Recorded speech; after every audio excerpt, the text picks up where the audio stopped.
Hello guys, welcome to spectator. Next அப்படியே transfer பக்கம் வந்தால் லூக்கா மெட்சன். ஸோ கிட்டத்தட்ட ஒரு எப்படின்னா கன்சிஸ்டன்சியாக இனிஷியலாக இல்லை. பஞ்சாப் எஃப்சிக்கு ஆல்மோஸ்ட் கஷ்டப்பட்டிருப்பாங்க. டிஃபென்ஸ் நல்லா பண்ணாலும் கோல் ஸ்கோர் பண்ண முடியாமல். இப்போ பார்த்தீங்கன்னா லூக்கா மெட்சன் ஒரு ப்ரைம் ஃபார்முக்கு வந்திருக்காருன்னு சொல்லலாம். ஸோ கிட்டத்தட்ட வில்மர் ஜோர்டனோட பார்த்தீங்கன்னா அவர் வந்திருக்காரு. இப்போ பஞ்சாப் பொறுத்த வரைக்கும் அவருக்கு கான்ட்ராக்ட் எக்ஸ்டென்ஷன் கொடுக்கறத பற்றி டிசைட் பண்ணலன்ற மாதிரி சொல்லிட்டு வராங்க. எதனாலனா ஸோ ஆல்ரெடி ஐ லீக்கில் நல்லா பண்ணிட்டு வந்தார். அதனால் கான்ட்ராக்ட் எக்ஸ்டென்ஷன் கொடுத்து பார்த்தீங்கன்னா ரிட்டன் ஐஎஸ்எலுக்கு கொண்டு வந்தோம். லூக்கா மெட்சன் இனிஷியலாக கிளிக் ஆகலை. இப்போ தான் ரீசெண்டாக வில்மர் ஜோர்டன் அந்த டெட்லி காம்போ சூப்பராக கிளிக் ஆயிருக்கு. பட் அவருக்கு கான்ட்ராக்ட் எக்ஸ்டென்ஷன் தரதை பற்றி எந்தவித டிசைடும் பண்ணல. இந்த ஸ்லோவேனியன் சென்டர் ஃபார்வர்ட் பார்த்தீங்கன்னா அவரோட நாட்டுக்காக Under-21 அவரோட கேமை ரெப்ரசென்ட் பண்ணியிருக்காரு. 20 மேட்ச்சில் கிட்டத்தட்ட 7 கோல் 2 அசிஸ்ட். ஓகே, ஒரு ஸ்ட்ரைக்கருக்கு போதுமானது தான். பட் இட்ஸ் அன் ஆவரேஜ்னு கூட சொல்லலாம். அது மட்டும் இல்லாமல் சூப்பர் கப்பில் ஸோ கிட்டத்தட்ட 3 மேட்ச்சில் 2 கோல் அடிச்சிருக்காரு. ஸோ பார்க்கலாம் லூக்கா மெட்சன் அடுத்தது எந்த கிளப் மூவ் பண்ண போகிறார். ஆல்மோஸ்ட் பார்த்தீங்கன்னா கோகுலம் கேரளா எஃப்சி, பெங்களூர் யுனைடெட்ன்ற மாதிரி ஐ லீக் சைடு இப்போ ஐஎஸ்எல் சைடுக்கு மூவ் பண்ணியிருக்காரு. ஸோ மற்ற கிளப் அப்ரோச் பண்ண அதிக வாய்ப்பு இருக்குது. May 31, 2024 ட்ரான்ஸ்ஃபர் மார்க்கெட், அதாவது அவரோட சைனிங்கும் க்ளோஸ் ஆக இருக்குது பஞ்சாப் எஃப்சியோட. கண்டிப்பாக வேறு எதனா கிளப் மூவ் பண்ண அதிக வாய்ப்பு இருக்குது. ஸோ உங்களோட கருத்து சொல்லுங்கள், அவர் எந்த கிளப் மூவ் பண்ணுவார் அப்படின்னு. Next Justin Emmanuel. ஸோ அவர் அந்தளவுக்கு ப்ரைம் ஃபார்மில் இல்லை. அது மட்டும் இல்லாமல் அவருக்கு 2 வாரம் பார்த்தீங்கன்னா இன்ஜுரி காரணத்தினால அவர் பார்த்தீங்கன்னா அவைலபிளாக இல்லை. நிவான் மேட்ச் கன்ஃபார்ம் பண்ணியிருக்காங்க அப்படின்னு நம்ம சொல்லலாம். ஸோ ஒரு 2 வாரம்னா almost rest of the season அவைலபிளாக இல்லை. மேபி பிளே ஆஃபில் ஒரு திரும்பி வர வாய்ப்பு இருக்குது. ஸோ ஏடினுக்கும் ஒரு நல்ல வாய்ப்பு இருக்குது திரும்பி கேமுக்கு வர. ஸோ பார்க்கலாம் ஜஸ்டின் இமானுவேல் இல்லாமல் ரிட்டன் ஏடினுனா கொண்டு வந்து எப்படி பெர்ஃபார்ம் பண்ண போகிறாங்க அப்படின்னு. அண்ட் நெக்ஸ்ட் என்ன பார்க்க போகிறோம்னா லான்சோலா சாந்தே. ஸோ சாந்தே ரீசெண்டாக மும்பை சிட்டிக்காக ஒரு கோல் ஸ்கோர் பண்ணியிருக்காரு. அது மட்டும் இல்லாமல் ஓவரால் அவரோட கேம் ரொம்ப சூப்பராக இருக்குதுன்னு சொல்லலாம். பட் மோகன் பகான் சூப்பர் ஜெயின்ஸ் அவர் அப்ரோச் பண்ணியிருக்காங்க. பட் அவர் போவாரா இல்லையா, மும்பை சிட்டி கண்டிப்பாக தக்க வச்சுக்க தான் பார்ப்பாங்க. ஏன்னா ரொம்ப நல்லா பண்ணிட்டு வராரு. ஃபியூச்சர் ஜெம் அப்படின்னு நம்ம சொல்லலாம். ஸோ ரைட் விங்கில் ரொம்ப சூப்பர் அந்த கட் பண்ணி உள்ளே கொண்டு போகிறது, அவரோட ஸ்பீட் ரொம்ப எஃபெக்டிவாக யூஸ் பண்ணிட்டு வராங்க. பட் அந்த அளவுக்கு கன்சிஸ்டன்சி சாந்தே காமிக்க மாட்டிருக்காரு. அதை மட்டும் கொஞ்சம் ஷோ பண்ணால் ரொம்ப பெட்டராக இருக்கும். பார்க்கலாம் நெக்ஸ்ட் சீசன் எந்த கிளப் மூவ் பண்ண போகிறாரு அப்படின்னு. நெக்ஸ்ட் அம்டு எதோனி. இவர் பார்த்தீங்கன்னா ஒரு லெஃப்ட் விங்கர்னு சொல்லலாம். 30 வயசு ஆகுது. லைபியன், அதாவது நார்த் ஆஃப்ரிக்காவில் லைபியன்ற ஒரு நாட்டுக்காக ப்ளே பண்ணிட்டு வராரு. இவர் பார்த்தீங்கன்னா நேஷனல் டீம் பிளேயர்னு சொல்லலாம். ஒரு லெஃப்ட் விங்கர். வயசு பார்த்தீங்கன்னா 30 வயசு ஆகுது. இவரை பார்த்தீங்கன்னா நார்த் ஈஸ்ட் யுனைடெட் அப்ரோச் பண்ணியிருக்காங்க.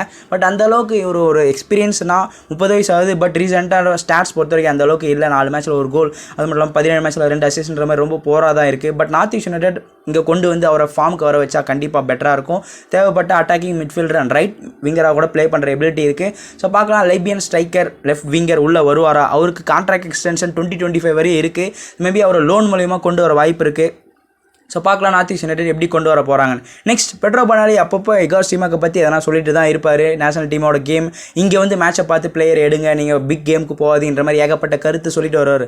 அந்த வருஷத்தில் ரீசெண்டாக இந்தியா ஆப்கானிஸ்தான் கிட்ட தோற்றுருக்கும். அந்த வருஷத்தில் பெட்ரோ பனாலி என்ன சொல்லியிருக்காருன்னா, அசிங்கப்படணும், ரொம்ப ஷேமாக ஃபீல் பண்ணுறோம், நம்ம வின் பண்ணக்கூடிய மேட்ச், எஸ்பெஷலி ஆப்கானிஸ்தான்லாம் ரொம்ப வீக் டீம், அந்த டீம் கிட்ட நம்ம வின் பண்ணணும். பட் அவங்க பார்த்தீங்கன்னா நம்ம இந்த நேஷனல் டீம் பார்த்தீங்கன்னா தோற்றுருக்காங்க. இகாஸ் டீமாக்கு ஒர்க் பண்ணிட்டு வராரா இல்லையானே தெரியலன்ற மாதிரி ஒரு கேள்வி எழுப்பியிருப்பார்.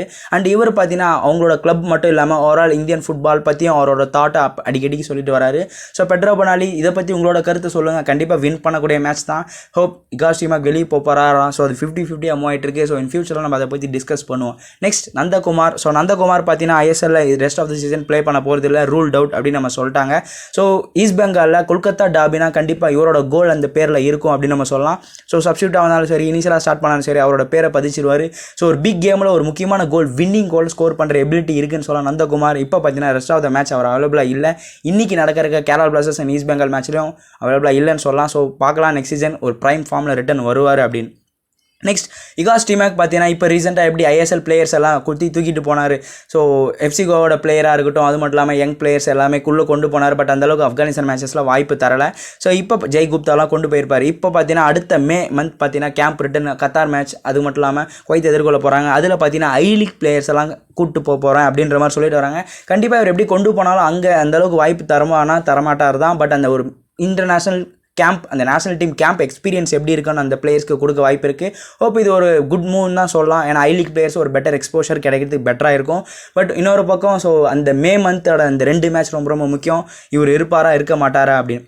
நெக்ஸ்ட் ஃபைனலாக என்ன பார்க்க போகிறோம்னா சாம் ஜெஃப்ரி. ஸோ ஆல்ரெடி நம்ம சொல்லியிருப்போம் நம்மளோட பார்ட்னர்ஷிப், அதாவது கிளப்பான நார்விச் சிட்டியோட கமர்ஷியல் டைரக்டர். அவர் என்ன சொல்லியிருக்காருன்னா, இந்த மாதம் அக்டோபர் பார்த்தீங்கன்னா கிட்டத்தட்ட நாங்கள் பெஸ்ட் அகாடமி டோர்னமெண்ட்னு ஒன்று ஸ்டார்ட் பண்ண போகிறோம். அந்த வருஷத்தில் யூரோப்பில் பிக் கிளப்பான செல்சா, ஆர்சனல், ஆர்சனல் அது மட்டும் இல்லாமல் இன்டர் மிலான்ற மாதிரி கிளப்பில் இருந்தெல்லாம் நாங்கள் அழைச்சிருக்கோம். அந்த வருஷத்தில் இப்போ ரீசெண்டாக எங்களோட பார்ட்னர்ஷிப்பான சென்னை எஃப்சியை கூட பார்த்தீங்கன்னா நாங்கள் இன்வைட் பண்ணியிருக்கோம் அப்படின்ற மாதிரி சொல்லியிருக்காரு. ஸோ தேவைப்பட்டால் சென்னை எஃப்சி ஓகேன்ற மாதிரி இருந்தால் கண்டிப்பாக சென்னை எஃப்சியோட டீம் பார்த்தீங்கன்னா இங்கிலாந்து மூவ் பண்ணி அங்கே இருக்கிற டாப் யூரோப்பியன் கிளப்ஸோட ப்ளே பண்ணுறதுக்கு அதிக வாய்ப்பு இருக்குது. இதில் என்ன முக்கியம்னா நம்மளோட யூத் டீம் தான் மூவ் பண்ணுவாங்க. ஸோ நம்ம சீனியர் டீம் மூவ் பண்ணுறது இல்லை. ஸோ யூத் டீம் மூவ் பண்ணால் கண்டிப்பாக அங்கே இருக்கிற பிளேயர்ஸ் கிட்ட நம்ம பிளேயர்ஸ் பெட்டராக பண்ணி ஒரு எக்ஸ்போஷரை கேட்டுட்டு வந்தால் இங்கே பார்த்தீங்கன்னா சீனியர் டீமுக்கு அவரோட கேம் சர்வ் பண்ண ரொம்ப பெட்டராக இருக்கும். ஈவன் அந்த பிளேயர்ஸ் வேறு ஐஎஸ்எல் கிளப்ஸ்க்கும் மூவ் பண்ண பெட்டராக இருக்கும். ஸோ பொறுத்திருந்து பார்க்கலாம் எப்படி நம்ம சென்னை எஃப்சி பெட்டர் மூவ் பண்ணியிருக்காங்க. ஸோ தூங்கிட்டு இருந்தாங்கன்னு சொல்லியிருப்போம், இப்போ ஒரு ஆள் முடிச்சிக்கிட்டாங்கன்னு சொல்லலாம். ஸோ பார்க்கலாம் எப்படி மூவ் ஆக போகுது இன் ஃபியூச்சர் ஆஃப் சென்னை எஃப்சியோட கேம் அண்ட் அது மட்டும் இல்லாமல் ஒரு ஆள் இந்தியன் ஃபுட்பால். ஸோ பொறுத்திருந்து பார்க்கலாம். Let's go Indian football.